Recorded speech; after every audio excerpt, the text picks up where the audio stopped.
الحمد لله نحمده ونستعينه ونستغفره ونؤمن به ونتوكل عليه ونعوذ بالله من شرور أنفسنا ومن سيئات أعمالنا من يهده الله فلا مضل له ومن يضلله فلا هادي له ونشهد أن لا إله إلا الله وحده لا شريك له ونشهد أن سيدنا ونبينا ومولانا محمدًا عبده ورسوله أما بعد فأعوذ بالله من الشيطان الرجيم بسم الله الرحمن الرحيم من ذا الذي يقرض الله قرضا حسنا فيضاعفه له أضعافا كثيرة والله يقبض ويبسط وإليه ترجعون صدق الله العظيم۔ آج سورہ بقرہ کی آیت نمبر 245 کی تفسیر ہوگی انشاءاللہ۔ اس آیت کا ترجمہ یہ ہے، اللہ تعالیٰ ارشاد فرماتے ہیں، کون ہے وہ جو اللہ تبارک و تعالیٰ کو بہترین طریقے سے قرض دے تو اللہ تبارک و تعالیٰ اس کے اس قرض کو بڑھا چڑھا کر بہت زیادہ کر دیں گے، اور اللہ تبارک و تعالیٰ ہی تنگ کرتے ہیں اور اللہ تبارک و تعالیٰ ہی کشادگی عطا فرماتے ہیں، اور اسی کی طرف تم سب کے سب لوٹائے جاؤ گے۔ بزرگان محترم، معزز خواتین اسلام،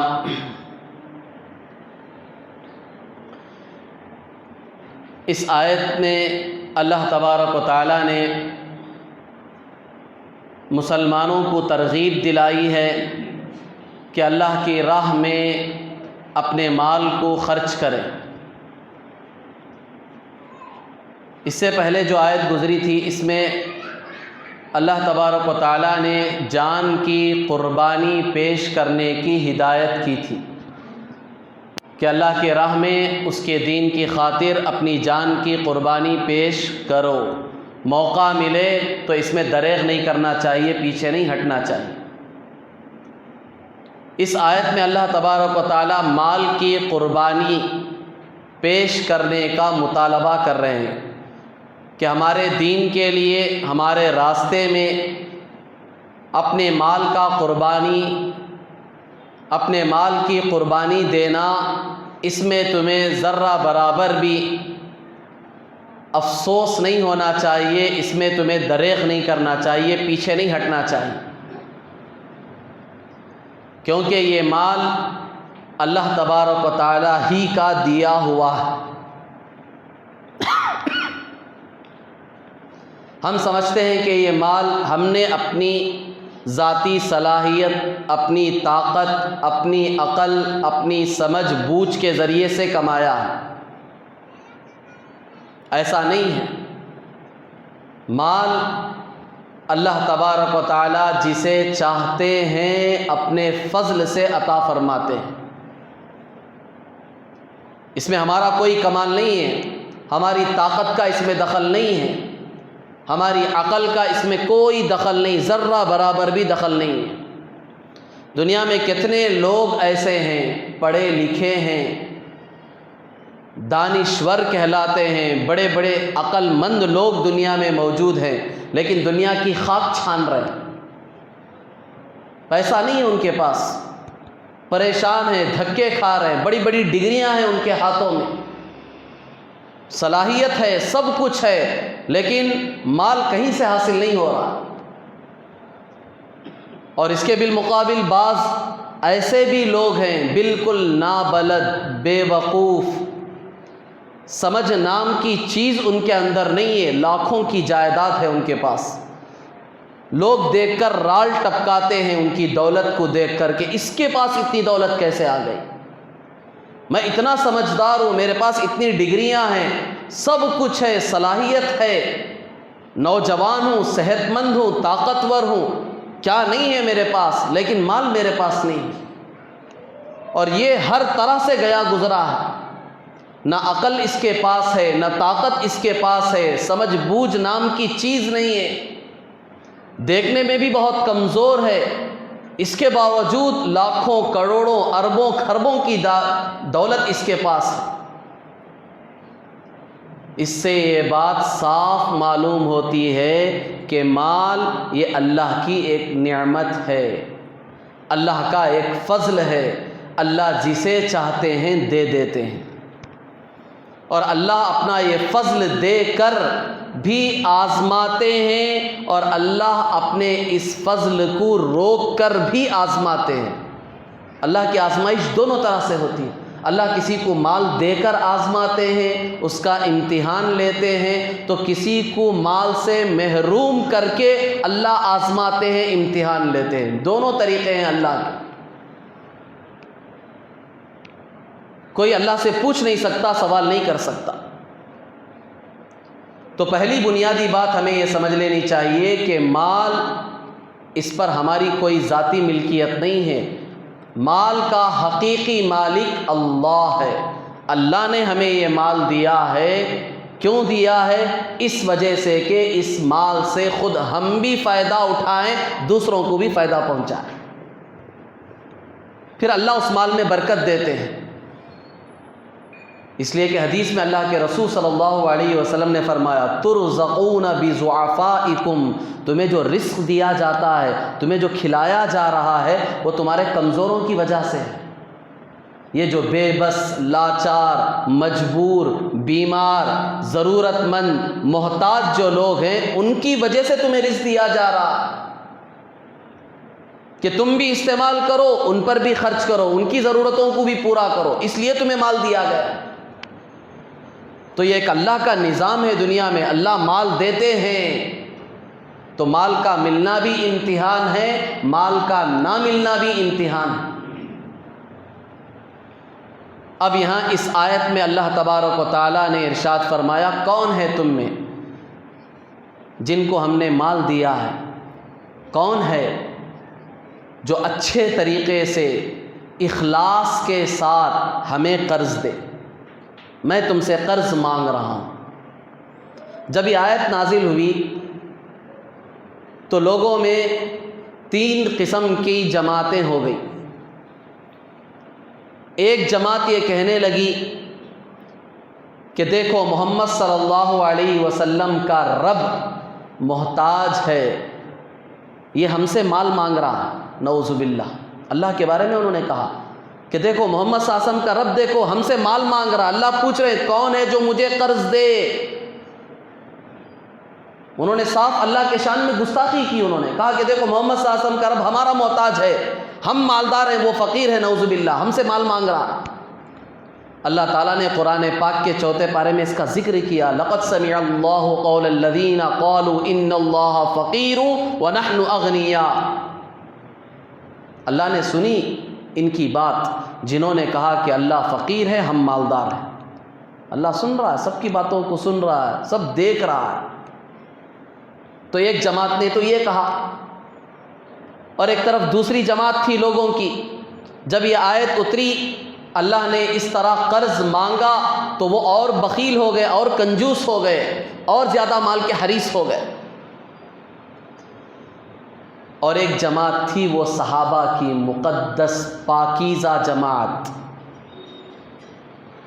جن کی زندگیاں، جن کی جان، جن کا مال، جن کا رواں جن کا ذرہ ذرہ وہ اللہ اور اس کے رسول کے لیے وقف تھا۔ وہ تو منتظر رہتے تھے کہ موقع کب ملے گا جان کا نذرانہ پیش کرنے کا، مال کا نذرانہ پیش کرنے کا، وہ تو منتظر رہتے تھے۔ جب انہوں نے یہ آیت سنی، حضرت ابو الدحداء رضی اللہ تعالیٰ عنہ حضور صلی اللہ علیہ وسلم کی خدمت میں آئے، آ کر پوچھا اللہ کے رسول یہ آیت نازل ہوئی ہے کیا اللہ تبارک و تعالی ہم سے قرض مانگ رہا ہے؟ اللہ تو بے نیاز ہے، اسے قرض کی ضرورت نہیں ہے۔ اللہ تعالیٰ تو ہم سے قرض پوچھ رہے ہیں، مانگ رہے ہیں۔ تو حضور صلی اللہ علیہ وسلم نے کہا کہ بے شک اللہ تم سے قرض مانگ رہے ہیں، لیکن کیوں مانگ رہے ہیں؟ اپنے لیے نہیں۔ اللہ کو پیسوں کی کیا ضرورت ہے؟ وہ تو پوری کائنات کا بادشاہ ہے، اسے کیا ضرورت ہے؟ یہ قرض اللہ اس لیے مانگ رہے ہیں تاکہ اس قرض کے بدلے تمہیں جنت میں داخل کرے۔ تمہارا سودا ہے، تمہارا فائدہ ہے۔ یہ قرض اللہ اس لیے مانگ رہے ہیں کہ اس کے بدلے تمہیں جنت میں داخل کرے۔ حضرت ابو الدہداء رضی اللہ تعالیٰ عنہ خوش ہو گئے، کہا کہ اللہ کے رسول صلی اللہ علیہ وسلم اگر معاملہ اس طرح ہے، بات یہ ہے تو آپ اپنا ہاتھ آگے بڑھائیے۔ حضور صلی اللہ علیہ وسلم سے کہا کہ ذرا ہاتھ آگے بڑھائیے۔ حضور صلی اللہ علیہ وسلم نے اپنا ہاتھ آگے بڑھایا تو حضرت ابو الدہداء رضی اللہ تعالیٰ عنہ نے حضور صلی اللہ علیہ وسلم کے ہاتھ میں اپنا ہاتھ رکھ کر کہا، اے اللہ کے رسول، میرے پاس 2 باغ ہیں، 2 باغ ہیں میرے پاس، اس کے علاوہ میرے پاس کچھ نہیں ہے۔ میں نے یہ دونوں باغ اللہ کو قرض دے دیے، پوری پراپرٹی، ٹوٹل پراپرٹی۔ کیا تھے صحابہ وہ، ان کے سامنے بھی تو یہ دنیا تھی، ان کے دل میں بھی خواہشات تھے، ارمان تھے، آرزوئیں تھیں، تمنائیں تھیں۔ ان کا دل بھی چاہتا تھا اچھا کھائیں، اچھا پئیں، اچھا پہنیں، گھومیں پھریں، موج مستی کریں، سب چاہتا تھا۔ بیوی بچے ان کے بھی تھے، سب تھا، لیکن اللہ رسول کی بات جب آ جاتی تو پوری دنیا کو اپنے پاؤں تلے ڈال کر راؤنڈ دیتے تھے۔ دنیا کی کیا حقیقت ہے؟ بات اللہ رسول کی آ گئی تو اب کوئی نہیں ہے سامنے۔ پوری پراپرٹی وہی تھی ان کی، جو جائیداد تھی 2 ہی باغ تھے اور کچھ نہیں تھا، پوری معیشت کا دار و مدار اسی پر تھا۔ کیا کہہ رہے ہیں؟ اللہ کے نبی ہاتھ بڑھائیے، ہاتھ پہ ہاتھ رکھ کر کیا کہہ رہے ہیں؟ اللہ کے رسول، میرے پاس 2 باغ ہے، اس کے سوا کچھ نہیں، کچھ نہیں ہے، یہی 2 باغ ہیں، اور میرے یہ دونوں باغ میں اللہ کو قرض دیتا ہوں۔ اب یہ دے دیا تو ان کے پاس کیا بچے گا؟ کھائیں گے کہاں سے؟ بیوی بچوں کو کہاں سے پائے؟ بیوی تھے، بچے تھے ان کے۔ حضور صلی اللہ علیہ وسلم نے کہا کہ ابو الدہداء ایسا کرو، 1 باغ اللہ کو قرض دے دو، اس کی راہ میں خرچ کر دو، 1 باغ اپنے پاس رکھ لو تاکہ تمہارے بیوی بچے بھی ہیں، ان کی بھی ضرورتیں اس سے پوری ہوں۔ اسلام کا مزاج بھی دیکھیں آپ، اسلام ہماری نیتوں کو دیکھتا ہے، دل کی کیفیتوں کو دیکھتا ہے، ہمارے جذبات۔ ایک مسلمان کا جذبہ کیا ہونا چاہیے، اس کے اندر کیا احساس ہونا چاہیے، اس کا مقصد کیا ہونا چاہیے، اس کی زندگی کا ٹارگٹ کیا ہونا چاہیے، یہ اسلام دیکھنا چاہتا ہے۔ اب تعلیم دیکھو اللہ کے رسول صلی اللہ علیہ وسلم کی کہ یہ پیش کر رہے ہیں تو پورا نہیں لیا پورا۔ کیا کہا کہ 1 اللہ کے راستے میں خرچ کرو، اللہ کو قرض دو، 1 اپنی ضرورت میں رکھو، تمہارے بیوی ہیں، بچے ہیں، پورا دے دو گے تو تم کیا کرو؟ تو حضرت ابو الدہداء رضی اللہ تعالیٰ عنہ نے کہا، اللہ کے رسول، میں اللہ کی راہ میں اپنا وہ باغ دوں گا جس میں 600 کھجور کے درخت ہیں، اور وہ مجھے سب سے زیادہ پسند ہے۔ تو اب دے رہے ہیں کیونکہ چوائس مل گئی، اختیار دے دیا کہ 2 میں سے صرف 1 دینا ہے، تو اب گھٹیا نہیں دے رہے ہیں۔ کون سا دے رہے ہیں؟ بہترین کوالٹی، جو سب سے زیادہ ان کو پسند ہے، سب سے بہترین باغ جو ان کو اچھا لگ رہا ہے وہ دے رہے ہیں، جس میں 600 کھجور کے درخت ہیں۔ کہا کہ یہ اللہ کے راہ میں وقف کرتا ہوں۔ اللہ کے رسول صلی اللہ علیہ وسلم نے دعا دی، اللہ تمہیں اس کے بدلے جنت عطا فرمائے۔ یہ صحابہ کی زندگیاں ہیں، انہوں نے عملی طور پر پریکٹیکلی ہمیں بتایا، سمجھایا کہ دین کسے کہتے ہیں، اسلام کا مزاج کیا ہے، اللہ اور اس کے رسول ہم سے کیا چاہتے ہیں، ایک مسلمان کی زندگی کیسی ہونی چاہیے، اسے زندگی کیسی گزارنی چاہیے، اس کا مقصد کیا ہونا چاہیے، اس کا ہدف کیا ہونا چاہیے، اس کی ترجیحات کیا ہونی چاہیے، اس کے سامنے زندگی گزارنے کا ایک نصب العین ہونا چاہیے کہ میری زندگی کا مقصد بس یہی ہے۔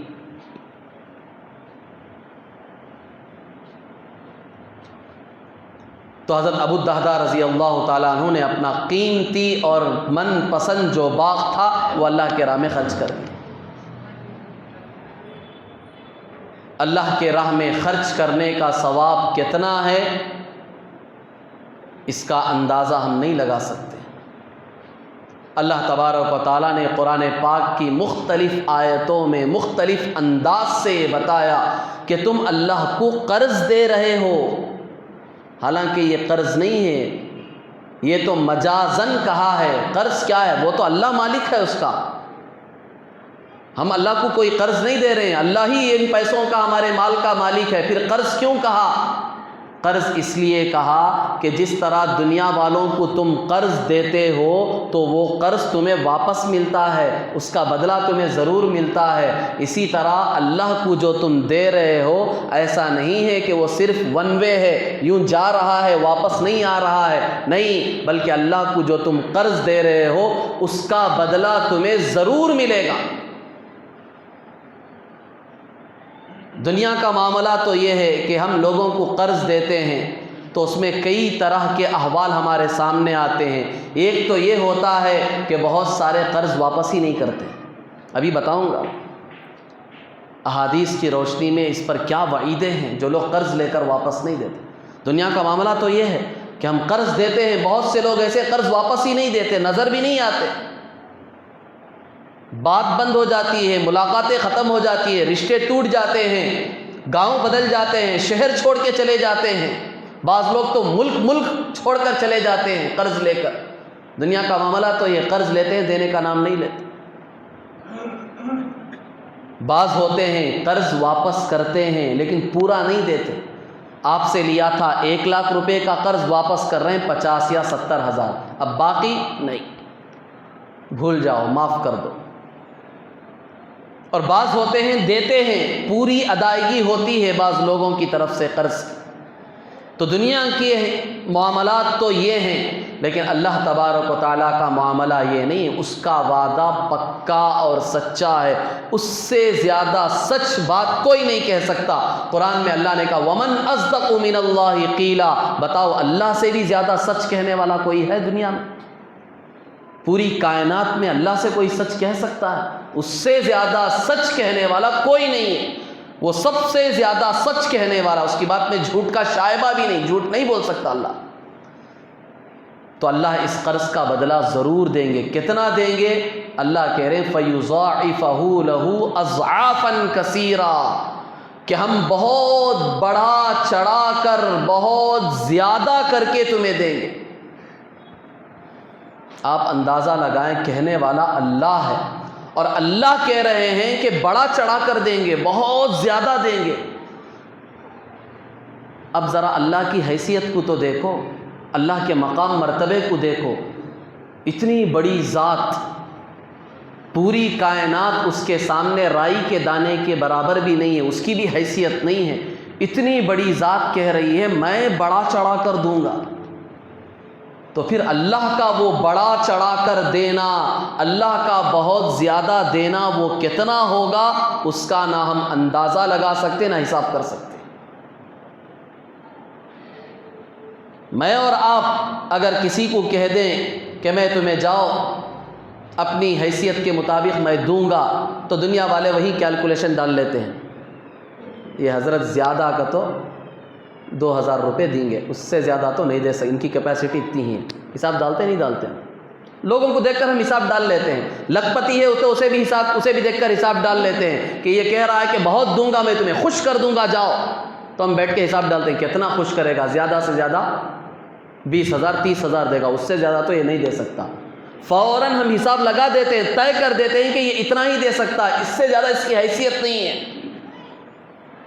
بڑے سے بڑا بادشاہ بھی ہو، اگر وہ کہہ دے کہ تمہیں خوش کر دوں گا تو اس کا بھی ہم اندازہ لگا لیتے ہیں، طے کر دیتے ہیں کہ اتنا دے سکتا ہے، اس سے زیادہ تو نہیں دے سکتا، کچھ آگے پیچھے ہوگا، 19-20 کا فرق ہوگا، اس سے زیادہ نہیں دے سکتا۔ لیکن اللہ کا حساب کون لگائے گا؟ اس کا اندازہ کون کر سکے گا؟ وہ جب کہے کہ میں بڑا چڑھا کر دوں گا تو وہ اللہ اپنی شان کے مطابق دیں گے۔ اللہ اکبر، اللہ کی شان تو کسی کو پتہ نہیں ہے۔ جنت میں جب جنتی جائے گا تو دنیا میں جو اللہ نے اسے دماغ دیا ہے وہ تو صرف 5 یا 10% وہ استعمال کر رہا ہے، بقول سائنسدانوں کے۔ سائنٹیفکلی اگر دیکھا جائے گا تو انسان کو اللہ نے جو دماغ دیا ہے وہ صرف 5 یا 10% وہ استعمال کر رہا ہے، 90% تو سو رہا ہے دماغ۔ جنت میں اللہ اس کا پورا دماغ کھولیں گے، کہیں گے مانگ، کتنا مانگتا ہے، تیرا پورا دماغ آج ہم نے کھول دیا، پوری صلاحیتوں کے ساتھ مانگ۔ بندہ مانگ مانگ مانگ کر تھک جائے گا، اللہ کہیں گے یہ کیا مانگا ہے تو نے؟ وَلَدَيْنَا مزید، ہمارے پاس بہت زیادہ ہے، مانگ اور مانگ۔ یہ تو اللہ کی شان ہے، اللہ کتنا دیں گے اس کا ہم اندازہ نہیں لگا سکتے۔ تو اللہ تعالیٰ کہتے ہیں فَيُضَاعِفَهُ لَهُ أَضْعَافًا كَثِيرًا، ہم اتنا بڑا چڑھا کر دیں گے اس کا تم اندازہ بھی نہیں لگا سکتے۔ پھر آگے اس آیت میں اللہ تبارک و تعالیٰ نے کہا وَاللَّهُ يَقْبِضُ وَيَبْسُطُ، اللہ ہی تنگی دیتے ہیں، اللہ ہی مال روکتے ہیں، اور اللہ ہی کشادگی دیتے ہیں۔ سب پر اللہ کا کنٹرول ہے، تمہارے بس میں کچھ نہیں ہے۔ تم تو ظاہری طور پر محنت کرتے ہو، اپنی دماغی صلاحیتوں کا استعمال کرتے ہو، طاقت کا استعمال کرتے ہو، سمجھ بوجھ کا استعمال کرتے ہو، محنت کرتے ہو، کوشش کرتے ہو، لیکن ان سب پر قبضہ، کنٹرول کس کا ہے؟ اللہ کا ہے۔ اللہ جسے چاہتا ہے رزق سے، مال سے روک دیتا ہے، اللہ تبارک و تعالیٰ جسے چاہتا ہے فراوانی عطا کر دیتا ہے۔ لہذا کنجوسی مت کرو، بخیلی مت کرو، دل کھول کر اللہ کی راہ میں خرچ کرو۔ اللہ کا راستہ ایک نہیں ہے، دین کے جتنے بھی کام ہیں یہ سب اللہ کے راستے ہیں، اس میں خرچ کرو، اللہ برکتیں دیں گے۔ مسجد کی زمین خریدنے کا مسئلہ ہے، مسجد کی تعمیر کا مسئلہ ہے، مسجد کے جو ضروریات ہیں اس میں خرچ کرنے کا مسئلہ ہے، مدارس کا مسئلہ ہے، مدارس میں جو پڑھنے والے، دین کی حفاظت کرنے والے جو بچے ہیں، جو علماء تیار ہو رہے ہیں، ان پر خرچ کرنے کا مسئلہ ہے، یا یتیم عورتیں، یتیم بچے ہیں، یا بیوہ عورتیں ہیں، یا ضرورت مند لوگ ہیں، ان پر خرچ کر رہے ہیں۔ یہ سب دین کے راستے ہیں، اللہ کے راستے ہیں۔ اللہ کے راستے کا مطلب کوئی ایک نہیں ہے، دین کے جتنے کام ہیں یہ سب اللہ کے راستے ہیں، دین کے راستے ہیں۔ ان میں سے جہاں وقت کا تقاضا ہے دیکھ کر تم خرچ کرو، تمہارا مال بھی محفوظ ہوگا، اللہ اس مال میں برکت بھی عطا فرمائے۔ تمہارے خرچ نہ کرنے سے مال بڑھے گا ایسا نہیں ہوگا، اور تمہارے خرچ کر دینے سے مال گھٹ جائے گا، کم ہو جائے گا ایسا بھی نہیں ہوگا۔ مال پر تو اللہ کا کنٹرول ہے، جتنا دو گے اللہ کے راہ میں اللہ اتنی برکت عطا فرمائیں گے۔ اور برکت اللہ تبارک و تعالیٰ عجیب طریقے سے عطا فرماتے ہیں۔ برکت کا مطلب یہ نہیں کہ آپ نے 100 روپے دے دیے تو 200 روپے ہو گئے۔ برکت کا مطلب یہ ہے کہ آپ کے پاس جتنا مال ہے اللہ اس مال کے تھوڑے حصے میں آپ کی پوری ضرورتوں کو پورا کر دے۔ برکت کا مطلب یہ ہے، تھوڑا مال ہے، اللہ اسی تھوڑے مال میں آپ کی پوری ضرورتیں پوری کر دیں۔ بعض لوگوں کے پاس لاکھوں کے روپے ہوتے ہیں لیکن ضرورتیں پوری نہیں ہوتی، ابھی شکایتیں ہوتی رہتی۔ گھر میں کمانے والے 4 افراد ہیں، شوہر بھی کما رہا ہے، بیگم بیوی بھی کما رہی ہے، 2 بچے ہیں وہ بھی کما رہے ہیں، پھر بھی پریشان ہیں۔ بہترین کمائی ہے، پریشان ہیں، خرچے پورے نہیں ہوتے ہیں۔ اور دوسری طرف گھر میں کمانے والا صرف ایک آدمی ہے، 5 سے 10 افراد گھر میں ہیں لیکن الحمدللہ سب کی ضرورتیں پوری ہو رہی، اطمینان کی، سکون کی، راحت کی زندگی گزر رہی ہے۔ یہ اللہ نے ان کے مال میں برکت عطا کر دی، ان کے مال میں بے برکتی کو اللہ نے ڈال دیا۔ سب کما رہے ہیں لیکن ضرورتیں پوری نہیں ہو رہی، یا ایک کما رہا ہے پورے گھر کی ضرورتیں پوری ہو رہی۔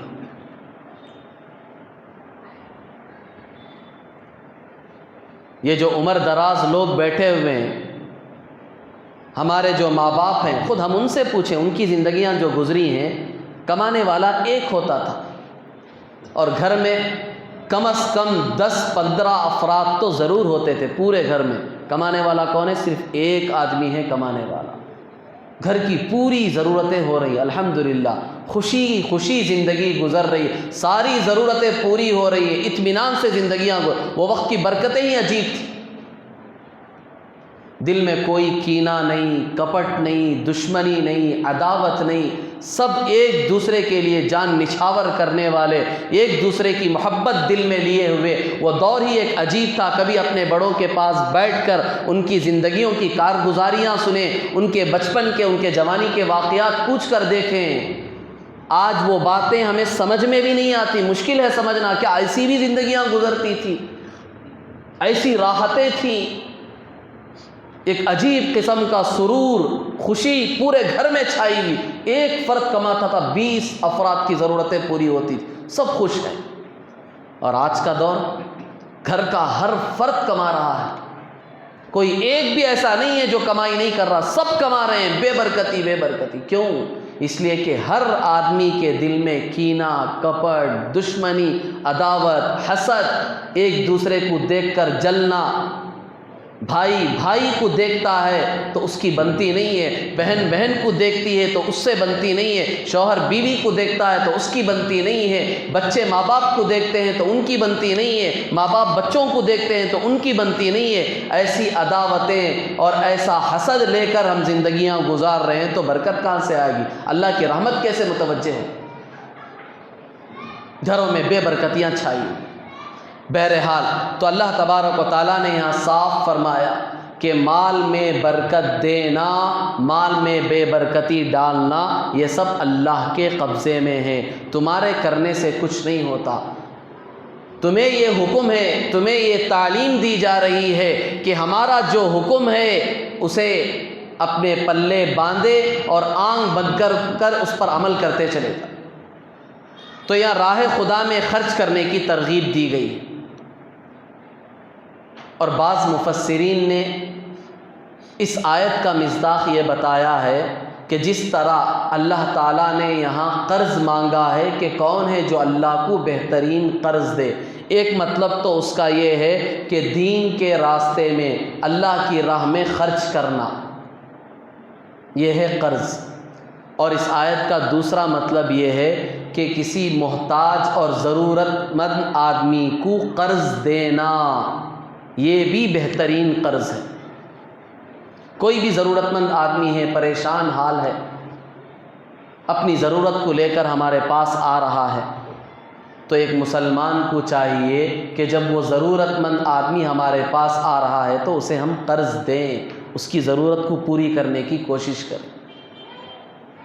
لیکن قرض دیتے وقت شریعت نے اصول بتایا کہ قرض تم دے رہے ہو، جسے بھی دے رہے ہو، تو اس قرض کو دیتے وقت باقاعدہ طور پر اسے لکھ لیا کرو، پوری ڈیٹ تاریخ کے ساتھ کہ کتنا قرض دیا ہے، کب دیا ہے، کب واپسی ہوگی، یہ پورا معاملہ لکھنا چاہیے، چاہے وہ جگری دوست کیوں نہ ہو۔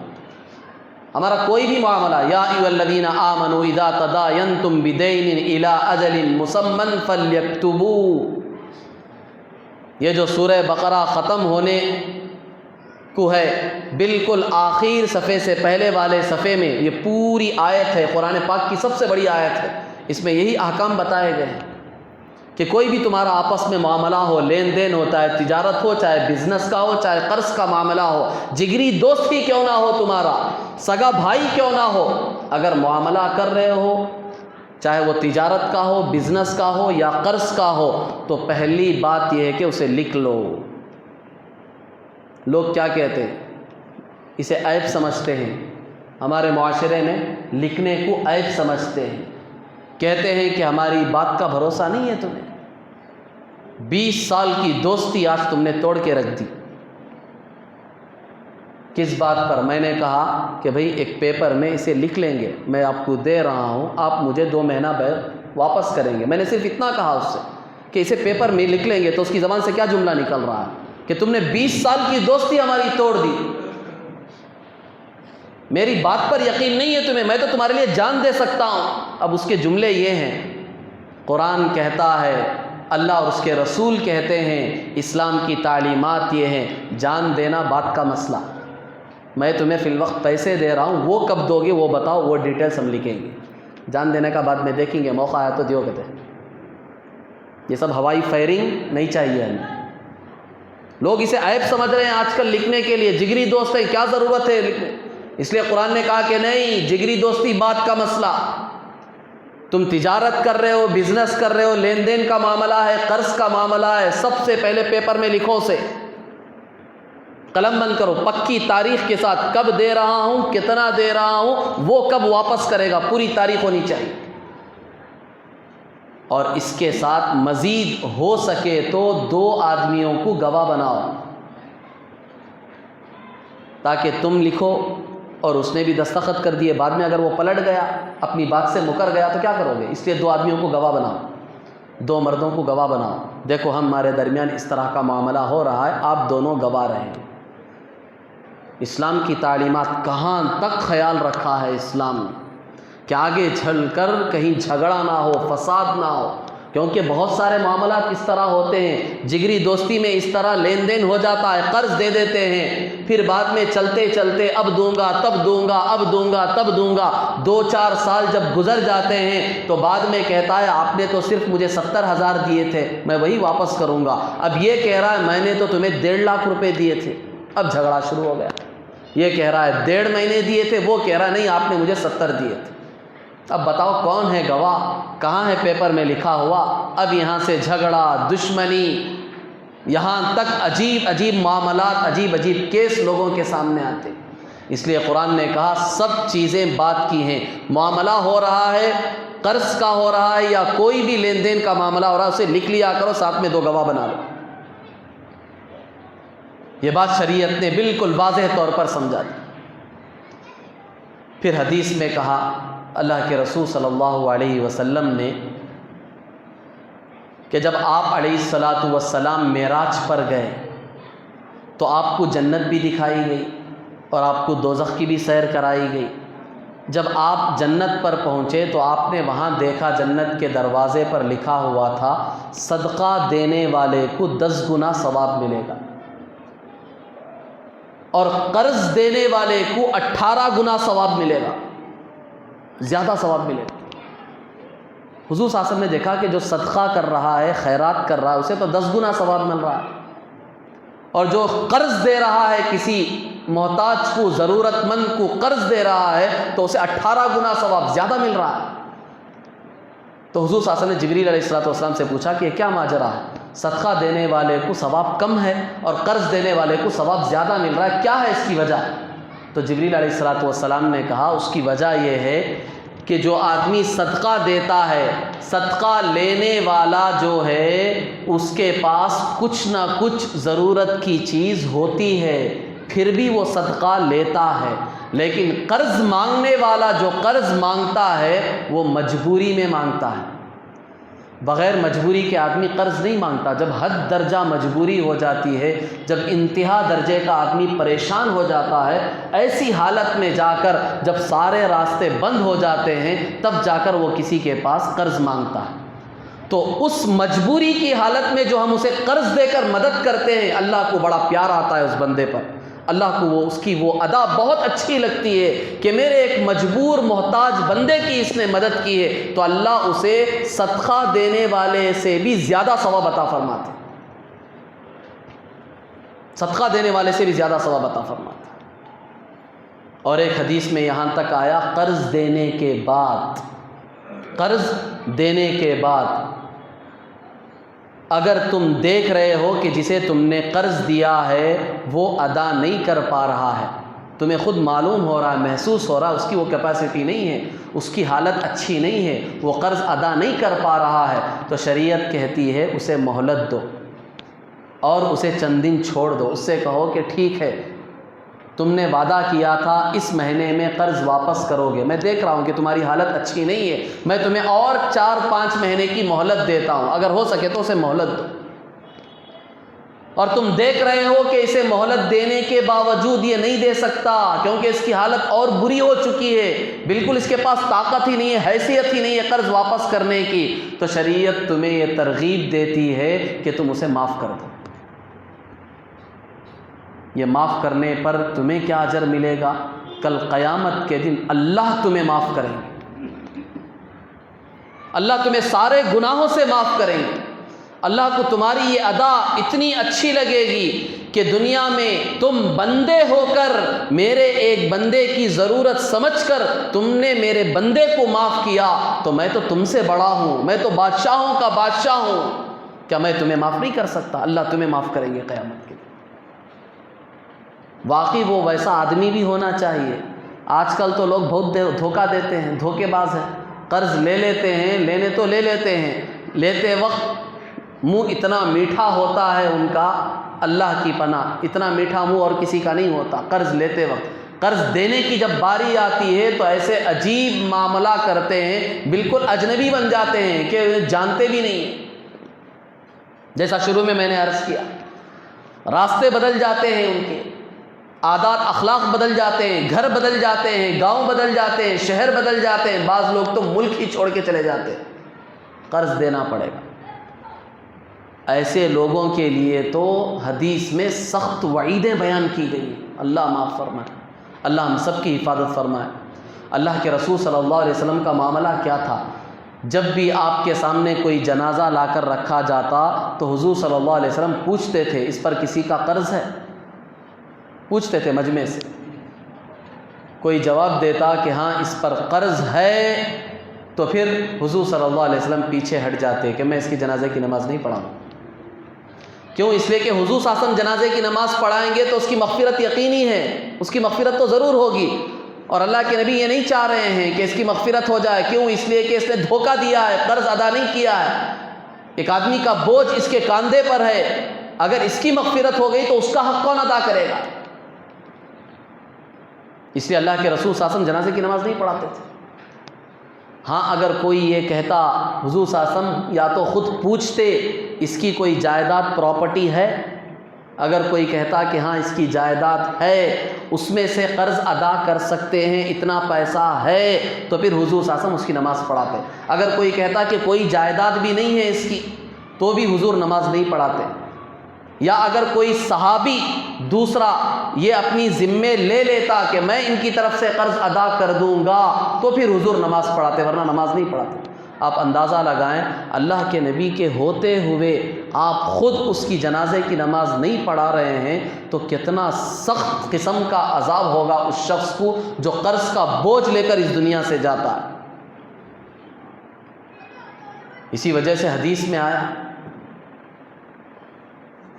نفس المؤمن معلقۃ بالدین فیقضی عنہ حتی یقضی عنہ، آدمی کی روح اس کی نجات کل قیامت کے دن نہیں ہوگی اس وقت تک جب تک کہ اس کی طرف سے قرض ادا نہ کر دیا جائے۔ قیامت میں کون قرض ادا کرے گا؟ ایک ایک پیسے کو تو وہاں ترسیں گے لوگ، ایک ایک نیکی کو ترسیں گے لوگ۔ یوم یفر المرء من اخی، بھائی بھائی کو دیکھ کر بھاگے گا، وامہ وابی، ماں بھاگے گی، باپ بھاگے گا، بیوی بھاگے گی، بچے بھاگیں گے، دیکھ کر کوئی پہچانے گا نہیں قیامت کے دن، خود ہمارے بچے دیکھ کر ہمیں بھاگیں گے کہ ابا کے اگر سامنے میں رکوں گا تو ابا نیکی مانگ لیں گے، اگر ابا کو میں نیکی دے گیا تو میں پھنس جاؤں گا، کوئی نہیں پہچانے گا قیامت کے دن۔ ایسا خطرناک مرحلہ ہوگا، اور اللہ کے رسول صلی اللہ علیہ وسلم فرما رہے ہیں قیامت کے دن اس کی نجات نہیں ہوگی، اس کی مغفرت نہیں ہوگی جب تک کہ اس کی طرف سے قرض ادا نہ کیا جائے۔ اب بتاؤ قیامت کے دن ہمارے پاس پیسے کہاں سے ہوں گے؟ قیامت تو دور کی بات، جو خبر میں ہم جا رہے ہیں وہاں ننگے بدن جا رہے ہیں، ننگے ہاتھ جا رہے ہیں، یہاں ہمارے پاس پیسہ نہیں ہے تو میدان محشر میں کہاں ہوگا ہمارے پاس پیسہ؟ کیسے ادا کریں گے؟ تو اس وقت معاملہ یہ ہوگا، حدیث میں آتا ہے اللہ تبارک و تعالی اس کی ساری نیکیاں اس آدمی کو دے دیں گے جس کا قرض اس نے لیا تھا۔ اب چونکہ قرض یہاں نہیں ادا کر سکتا، پیسے تو نہیں ہیں، تو اب اس کی ساری نیکیاں لے کر اللہ تبارک و تعالیٰ اس آدمی کو دے دیں گے جس کا قرض اس نے لیا تھا۔ اگر وہ نیکیاں دینے کے بعد بھی اس کا قرض بچا ہے، بہت زیادہ قرض لیا تھا ابھی بھی بچ گیا ہے، تو اب کیسے ادا کریں گے؟ اس کی نیکیاں تو پوری دے دی، ابھی بھی اس کا قرض اس کے ذمہ باقی ہے، تو پھر حدیث میں آیا اس آدمی کے گناہ اٹھا کر اس کے کھاتے میں ڈال دیں گے۔ معاملہ دیکھو، اللہ ہم سب کی حفاظت فرمائے، صحیح سمجھ عطا فرمائے کہ کتنا بڑا گناہ ہے قرض لے کر نہ دینا۔ ایک تو پوری نیکیاں خالی ہو گئی، الٹا اس کے گناہ ہمارے کھاتے میں آ گئے، تو اب جائے گا کہاں؟ یا سیدھا دوزخ میں جائے گا۔ سیدھے دوزخ میں جائے گا، دوزخ کا فیصلہ ہوگا اس کا۔ اور ایک حدیث میں اللہ کے رسول صلی اللہ علیہ وسلم نے فرمایا کل قیامت کے دن 4 قسم کے لوگ ایسے ہوں گے جن کے عذاب کو دیکھ کر دوزخ والے خود مصیبت میں پڑ جائیں گے۔ اللہ ہم سب کی حفاظت فرمائے۔ جنت والے نہیں، کس کی بات کر رہا ہوں؟ دوزخ، جو لوگ پہلے سے عذاب میں ہیں، جن کو پہلے ہی سزائیں دی جا رہی ہیں، وہ خود اور مصیبت میں پڑ جائیں گے، پریشان ہو جائیں گے ان 4 لوگوں کے عذاب کو دیکھ کر۔ ان کا عذاب ایسا خطرناک ہوگا کہ ان 4 آدمیوں کے عذاب کو دیکھ کر دوسرے دوزخ والے خود پریشان ہو جائیں گے، کیا مصیبت آ گئی، کیا پریشانی آ گئی، کیا خطرناک عذاب ان کو دیا جا رہا ہے۔ وہ 4 قسم کے لوگوں میں ایک آدمی کون ہے؟ وہی آدمی جو قرض لے کر دنیا سے، قرض ادا کیے بغیر دنیا سے چلا گیا۔ اسے ایسا خطرناک عذاب دیا جائے گا، آگ کے صندوق میں اسے بٹھایا جائے گا اور دہکتی ہوئی آگ ہوگی، ایک طرف کھولتا ہوا پانی ہوگا، اس کے درمیان سے اسے گزارا جائے گا۔ وہ ٹھوکریں کھاتا ہوا پکارے گا، ہے ہلاکت، ہے مصیبت، ایسے تڑپے گا، ایسے بلبلائے گا۔ دوزخ والے دیکھ کر اس کی بلبلاہٹ کو، اس کے تڑپنے کو دوزخ والے پریشان ہو جائیں گے، کیا مصیبت ہوگی۔ حدیث میں اللہ کے رسول صلی اللہ علیہ وسلم نے کہا قرض کا معاملہ کوئی معمولی نہیں ہے۔ کتنے لوگ ہیں ہمارے آج مسلمان بھائی، اللہ ان کو سمجھ عطا فرمائے، لیتے وقت تو بڑی مجبوریاں دکھا کر قرض لے لیتے ہیں، لیکن دینے کے وقت ایسے ایسے بہانے بناتے ہیں، سہولت ملتی ہے، سہولت ہوتی ہے، اس کے باوجود نہیں دیتے ہیں۔ کتنی سخت وعیدیں آئی ہیں۔ وہ 4 قسم کے لوگوں میں یہ ایک آدمی ہے۔ دوسرا آدمی جو پیشاب سے نہیں بچتا ہے، وہ آدمی ہے، پیشاب سے بچتا نہیں ہے، پیشاب کے چھینٹے اڑ رہے ہیں، کھڑے ہو کر پیشاب کر رہا ہے، جینس پینٹ پہنا ہوا ہے، ایسی ٹائٹ فٹنگ کپڑے پہنا ہوا ہے، اس میں رہ کر پیشاب کر رہا ہے، چند قطرے باہر ہیں، چند قطرے اندر کپڑوں میں لگے ہوئے ہیں، اسے احساس تک نہیں ہے۔ اور ایک حدیث میں تو اللہ کے رسول صلی اللہ علیہ وسلم صاف فرمایا استنزہوا من البول فإن عامۃ عذاب القبر منہ، پیشاب سے بچو اس لیے کہ قبر میں سب سے زیادہ عذاب پیشاب کی وجہ سے ہوگا۔ صاف روایت ہے، سب سے زیادہ عذاب قبر میں پیشاب کی وجہ سے ہو، جو پیشاب سے نہیں بچتے۔ یہ دوسرا آدمی وہ ہے جو پیشاب سے نہیں بچتا، اسے کل ایسا سخت عذاب ہوگا کہ دوزخ والے بھی دیکھ کر پریشان ہو جائیں گے۔ تیسرا آدمی وہ کہ کوئی آدمی غلط باتیں بیان کر رہا ہے، اسے دیکھ کر یہ مزے لے رہا ہے، غلط چیزوں کو دیکھ کر مزے لے رہا ہے۔ ایسا آدمی جو غلط چیزوں کو، غلط باتوں کو دیکھ کر لطف اندوز ہو رہا ہے، مزے لے رہا ہے، اسے بھی ایسا سخت عذاب ہوگا کہ دوزخ والے دیکھ کر بھی پریشان ہو جائیں۔ چوتھا آدمی جو دوسروں کی غیبت کرتا ہے، پیٹھ پیچھے برائی بیان کرتا ہے۔ لوگ کہتے ہیں یہ تو میں وہی بول رہا ہوں جو ان کے اندر ہے، اسی کو تو غیبت کہتے ہیں، جو ان کے اندر ہے وہی بات جو تم دوسروں کے سامنے بیان کر رہے ہو، اسی کو غیبت کہتے ہیں، اسی کو غیبت کہتے ہیں۔ ان کے اندر وہ چیز نہیں ہے، پھر اگر تم ان کے بارے میں ایسی ایسی باتیں بتا رہے ہو تو اسے تہمت کہتے ہیں، وہ تو اور بڑا جرم ہو۔ غیبت کے معنی ہی کیا ہے؟ آدمی کے اندر کوئی عیب ہو، کوئی برائی ہو، کوئی ایسی چیز ہو کہ تم اگر اس کے سامنے اسے بیان کرو گے تو اسے برا لگے گا، اب وہی چیز تم دوسروں کے سامنے بیان کر رہے ہو تو اسی کو غیبت کہتے ہیں۔ ہاں اگر کوئی آدمی ایسا ہے جو کھلم کھلا گناہ کے کام کر رہا ہے، کھلم کھلا سود کھا رہا ہے، زنا کر رہا ہے، گندے کام کھلم کھلا اوپنلی کر رہا ہے، تو ویسے آدمی کی برائی لوگوں کے سامنے آپ بیان کر رہے ہیں اس لیے تاکہ اس سے لوگ بچیں، اس سے لوگ دور رہیں، اسے سبق سکھانے کے لیے، اسے سدھارنے کے لیے، تو یہ اب غیبت نہیں۔ تو یہ 4 قسم کے لوگ ہیں جن کے عذاب کو دیکھ کر دوزخ والے بھی ڈر جائیں گے، پریشان ہو جائیں گے، مصیبت میں پڑ جائیں گے۔ ان میں ایک آدمی وہ قرض دار ہے جو قرض لے کر بہانے بناتا ہے۔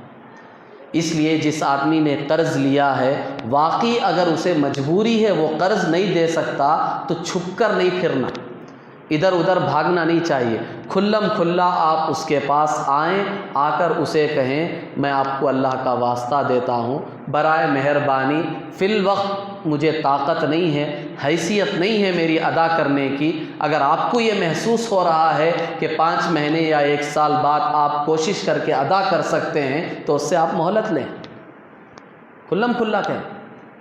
آپ سچ مانیں، اگر اس طرح پوری جرت کے ساتھ آپ جا کر اس سے مہلت مانیں گے تو خدا کی قسم وہ مہلت ضرور دے گا، اللہ اس کے دل کو نرم کریں گے، اسے خوشی ہوگی، ماشاءاللہ اس نے آ کر مجھ سے مہلت مانگی، تو مطلب یہ سمجھے گا کہ اس کا ارادہ دینے کا ہے، قرض واپس کرنے کا ہے، مجبوری ہے بیچارے کو، اس لیے آ کر مجھ سے مہلت مانگ رہا ہے، تو اس کا دل بھی نرم پڑے گا۔ آپ اس سے 1 سال کی مہلت مانگیں گے، اللہ اس کا دل ایسا نرم کریں گے، وہ یا تو یہ کہے گا 1 سال کیا آپ 2 سال کے بعد دو مجھے، اللہ اس کا دل اتنا نرم کر دیں گے۔ آپ کہے تھے 1 سال کی مہلت مانگنے کے لیے، وہ کیا کہہ رہا ہے آپ 2 سال کے بعد مجھے دیں، یا اللہ اس کا دل اتنا نرم کر دیں گے، وہ واقعی آپ کی ضرورت اور مجبوری کو محسوس کر کے کہے گا کہ جاؤ بھائی میں نے تمہیں اللہ کے لیے معاف کر دیا، بس میرے لیے دعا کرو اللہ میرے مال میں برکت دے۔ یہ بھی ہو سکتا ہے بھائی، بندہ کوشش کرے تو راستے بہت ہیں، اگر سچی ہماری نیت ہے، پکا ارادہ ہے کہ ہم نے قرض لیا ہے ہمیں ضرور واپس کرنا ہے، اس فکر کے ساتھ اگر ہم کوشش کریں گے تو پھر اللہ بھی ہماری مدد کریں گے، یا تو پیسہ ادا کرنے کے اعتبار سے اللہ مدد کریں گے، یا نہیں تو اللہ اس کے دل کو نرم کریں گے اور وہ خود ہمیں مہلت دے گا یا تو معاف کر دے۔ یہ صورتیں اس وقت بنتی ہیں جب قرض لینے والے کی بھی پکی نیت ہو لیتے وقت کہ مجھے قرض واپس دینا ہے، میں ضرور دوں گا۔ آج کل کے تو عجیب مسئلے ہیں، لوگ لیتے وقت نیت کر لیتی لے رہا ہوں، آپ زندگی کھپا دیں میرے پیچھے، نہیں دوں گا میں تمہیں، دل میں بولتا پہلے لیتے وقت طے کر لیتا ہے کہ یہ صرف لے رہا ہوں، یہ ون وے ہے، یہاں صرف آتا ہے یہاں سے جاتا نہیں ہے۔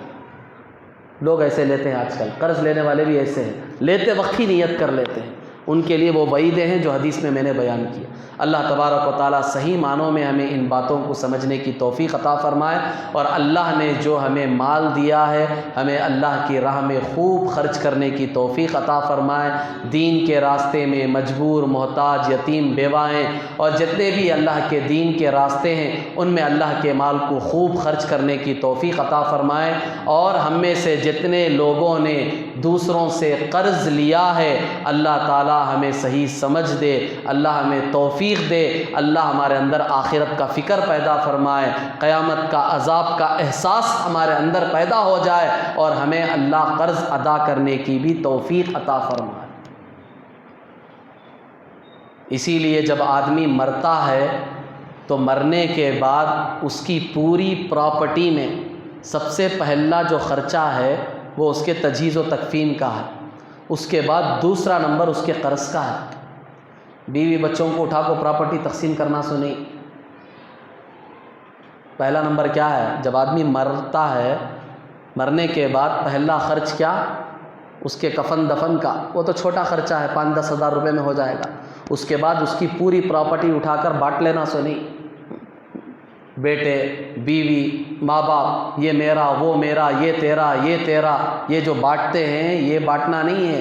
پہلا حق پوری جائیداد میں یہ ہے کہ کتنے لوگوں سے اس نے قرض لیا ہے، پہلے پورا قرض ادا کرو۔ پیسہ بچے گا تو بیوی کو، بچوں کو، ماں باپ کو ملے گا، پیسہ نہیں بچے گا تو پورا قرض میں ادا کرنا۔